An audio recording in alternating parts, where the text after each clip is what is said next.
أنهم يتعاملوا مع هذا الشاب الذي لم يتجاوز كما يقول 40 بعقلانية حتى لا تقطع ما يسمى بشعرة معاوية بيننا وبين هو فرنسا. تجاوز 40 على فكرة منذ فترة. إذا كنت تتحدث عن إيمانويل ماكرون الجامعي عندما يتكلم عن دراية. أما هذه قضية الأمازيغية بالإجماع عند عقلاء الليبيين، عند عقلاء الجزائريين، عند عقلاء المغرب، هي مشروع سياسي من أجل تقويض أركان وحدة المغرب العربي في مواجهة ما كانت تحلم به فرنسا الاستعمارية، مغرب عربي فرنكوفوني. نحن عندما يتكلم استنادا إلى المعلومات، عندما يتكلم يمتاز بالدقة. نحن نعود في جذورنا وأصولنا إلى العماليق، إلى الفينيقيين، إلى الكنعانيين. نحن عرب، وهذا هو سر العداوة بيننا. لمحاكمته وليس شاشات التلفزيون. من أعطى الحق لكاتب تقرير تلفزيوني في نشرة الثامنة أن يصفه ويحكم عليه أمام الملايين من الجزائريين بتلك الطريقة بمثل هذه المقاربات الإعلامية، وكأننا نصب الزيت على النار عوض أن نطفوها نشعلوها. تلفزيون رسمي ملك لكل الجزائريين، تقريره للأسف أظهر البلاد وهي ليست كذلك، الجزائر وما أدراك ما الجزائر، وكأنها بلد يهتز هش بسبب تصريح تلفزيوني أو هوش.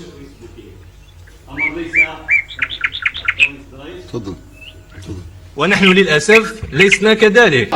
وما أدراك بالدقة وبخاصة عندما نسائل مواضيع تمس الهوية الوطنية. ليست هناك حاجة اسمها أمازيغية، هناك حاجة اسمها بربر أو بربرية. البربر عرب قدماء، هذا ما يدين به كبار المؤرخين في الشرق وفي الغرب. التاريخ العلم وليس التاريخ الإيديولوجي. طبعا أنت وصفتيني بأني أصبحت إيديولوجي، هؤلاء أيضا إيديولوجيون.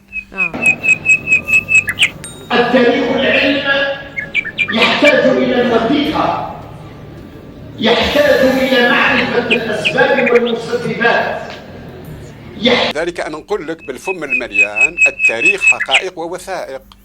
يحتاج إلى قراءة الكتب التي نسميها المصادر التي عايشت الأحداث التاريخية ووثائق. ساكنة شمال إفريقيا بربر، وهؤلاء البربر جاءوا أو ما هم أولا ما همش عرق حتى تكوني في الصورة، وهذا كلام كامبس، هذا كلام المؤرخين الكبار الذين تخصصوا في هذا الموضوع. البربر هوية.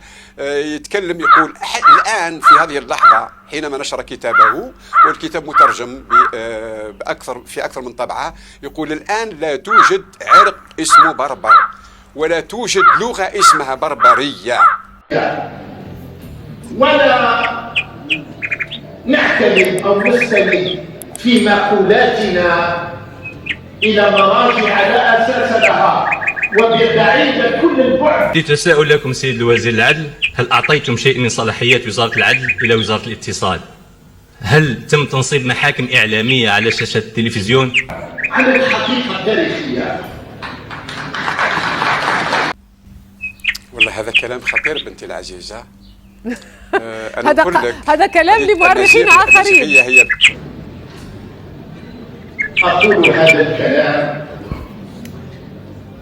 من أجل تدعيم الجسم الوطني، من أجل تدعيم الألوان الوطنية، من أجل أن نلتف جميعا حول القيم الثقافية.